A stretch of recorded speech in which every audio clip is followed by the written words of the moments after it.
Welcome back to my channel. My name's Paul. We're going up to Denham, Monkey Mia. Can't wait to show you the dolphins, guys. It's so exciting. I used to go there quite a bit when I was younger, when I was heading up north, but it's become quite touristy, but the dolphin interaction's still the same. But for now, let's roll the intro.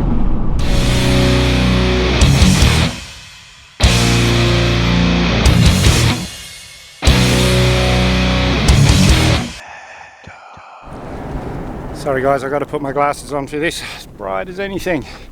We just left the main road, turned off to Denham on the World Heritage Drive. We really are in the outback now, guys. I miss this country. I'm so excited. That's the Overlander Roadhouse there. It should have got me really excited, except that's a brand new roadhouse. The old one used to be on this side of the road, I'm sure. But yeah, well, I'll put the drone up, show you just how desolate we are.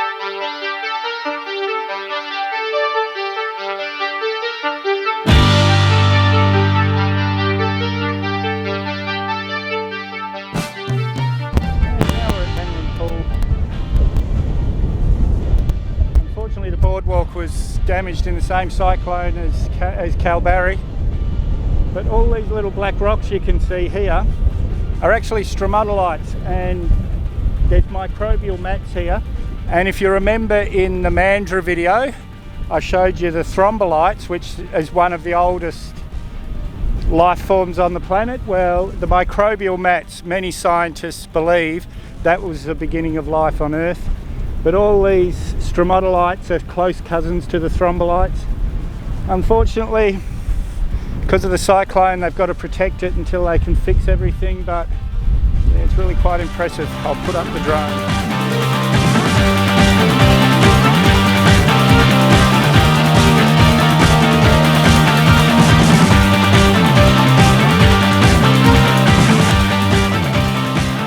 The waterfront, guys. It's just beautiful, and if we look out here, I'm pretty sure this has been dredged through the sandbar to make this perfectly protected little harbour in here. Everything else is that really light sandy colour, and here's a perfect line going out, so I'm quite sure it's been dredged. And this statue here is to commemorate the Eendracht. Excuse my pronunciation, I'm sure there's a few of you now going, no, it's pronounced this way, but that was the boat that was commanded by Dirk Hartog, and he came from Holland, and as they came around the Cape of Good Hope, he took advantage of the roaring 40s, and it shot him all the way across here, and then he headed north to the East Indies. But at the time it was the longest ocean voyage on the planet. And yes, we've got an island off here called Dirk Hartog Island, where he left a bit of commemoration himself, a plate with all his names and dates and everything. But yes, the Dutch were here a long time before English colonisation. And look at this amazing playground in the middle of town. I had to shoo all the kids off because I don't want to get them on film, but yeah. Incredible, and I didn't actually shoo them off, I spoke to their parents. But come and visit us in Denham. And this is where we're staying, the Shark Bay Hotel, and right next door is the visitor centre, so I'm going to walk in there, plan our day. And also inside the visitor centre, this amazing little museum.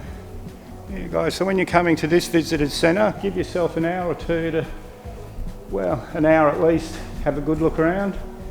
Really very entertaining. If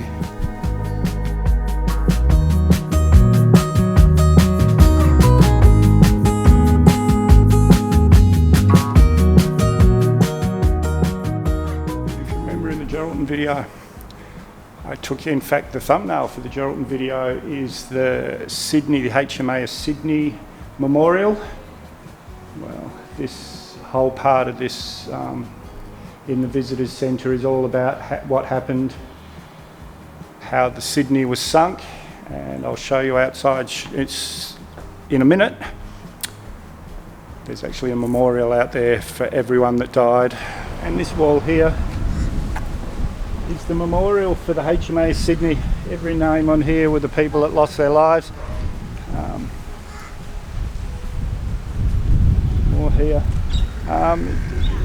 Sorry guys, if you want all the information on what happened with the Sydney, go and have a look at the Geraldton video, and I explain it all quite in depth in there. And this is the pub we're staying at right here, and part of the building here is the Red Earth Gallery. Morning all. It's 6 o'clock in the morning. I've driven 30 odd k's from Denham to Monkey Mia. Now I'll probably show you this. I'll come back here with Janet later on. I just wanted to get here early. As you can see, the car park's empty. When I come back from Janet, I'll show you the car park again. It'll be packed. So I wanted to get here early and try and see the dolphins myself. And one thing I'm curious about, when I used to come here in the 80s, we used to camp just up the beach a bit. You're allowed to then. You're not now. Used to just be a tin shed here, nothing else. Caravan park over there. Now I was quite surprised at all the buildings when I came in. And anyway, where we camped, there was a couple of fishermen camped right next to us, and they'd give us a couple of the fish that they'd caught in their nets that were too small to sell. They'd give us a couple each so we could come down here. And please guys, I'm not condoning this. That is 100% wrong, because the rangers, they don't want the dolphins to become dependent on people. They still have to go out hunting and things. So when they do have feeding times here, they judge it that they're not overfeeding the dolphins, they're not getting used to people. But anyway, these guys taught us to click the seagrass, like you fold a belt over and push it and click it. And when we clicked that seagrass, the dolphins knew that we had fish for them. And I'm curious to see after 30 years if any of the dolphins are still alive and if they remember my click. But anyway, I'm going to change over to the GoPro now because I'm going down to the water, and hopefully we can show you some dolphins. Guys, I'm really quite excited. There's a couple of dolphins right on the shore there, and I'm the only person. I've got the whole beach to myself. So I'm going to roll up my pants. You're not allowed to swim with them, but you are allowed to walk in there unless it's a mother and her baby. Oh wow, there's heaps of them. Wow, I can see 3 fins swimming around. But anyway, I'm going to take my thongs off, roll up my pants. I'm going to go and get in the water with the dolphins. This is amazing guys, I'm glad I came down here at 6 o'clock.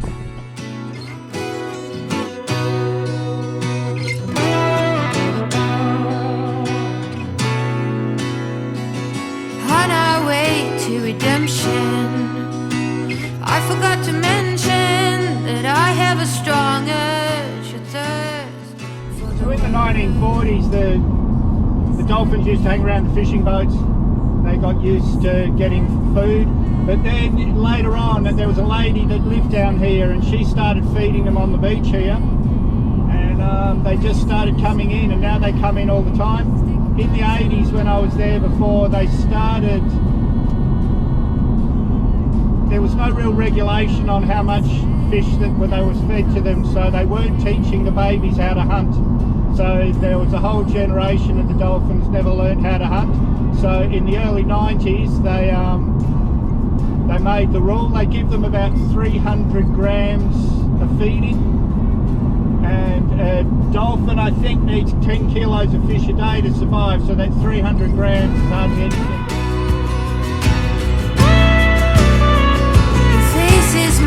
Your will is strong. You tell me I belong. Well guys, just wow, that's all I can say. I was so lucky, the 2 mother dolphins came in. So the one you saw there with the big calf, that calf's around a year old I think, but the little tiny little calf, it's only a few days old. They haven't even named it yet. Unbelievable. Anyway, I'm going to go and pick up Janet, do a couple of other things, then we'll come back and hopefully be able to show you some more.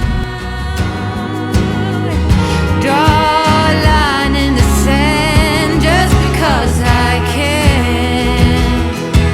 Ooh, ooh. I asked Janet if she got to chosen to feed them, could she hold the GoPro under the water, but She was too excited and forgot all about it, but this is the footage that she did get.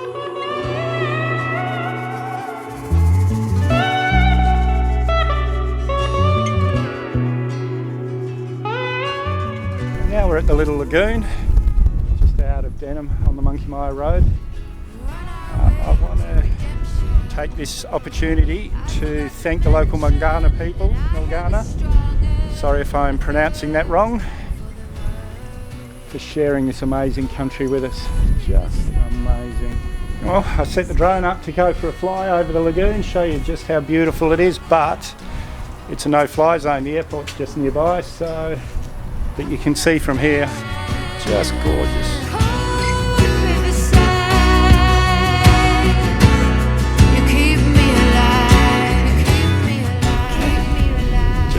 Here, that's Denham, so we're not far away, and this is the famous thong shack. So if you're on your way here, you've got an old pair of thongs, come into the thong shack. It's at the Denham lookout turnoff.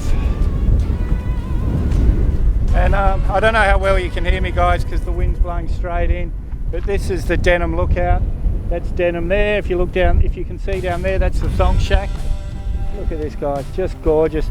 Now, Monkey Mia definitely is the star of this video, the dolphins, but that's not all that's here. A lot of people just fly straight into that resort. Guys, come up here, spend a week, discover the area, even spend a few days on your way up north or down south. Explore this amazing, amazing area. Everyone's so friendly and happy.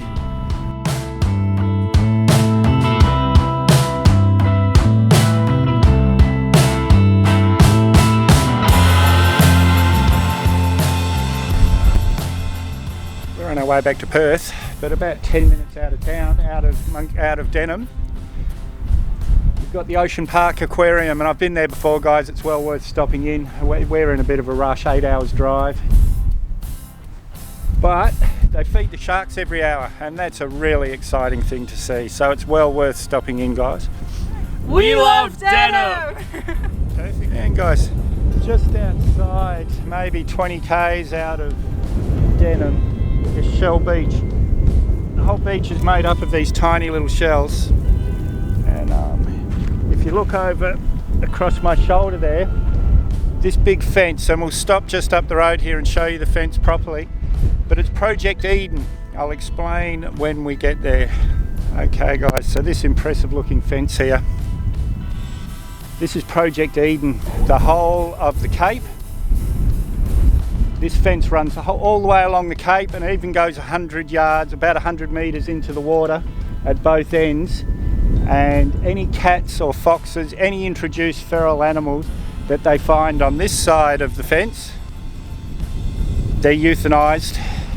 And it's to try and bring Cape Perrin back to its original. And even the road, well, anyone that's travelled in Australia is used to seeing cattle grids, but I'll show you for the people that don't understand. See, look, it's really very impressive looking fence if you look up there. But this is a grid. Animals can't cross this. So this is the only break in the fence all the way, and it's got that grid there, so it keeps out all the, as I said, the cats and the foxes and all the other animals.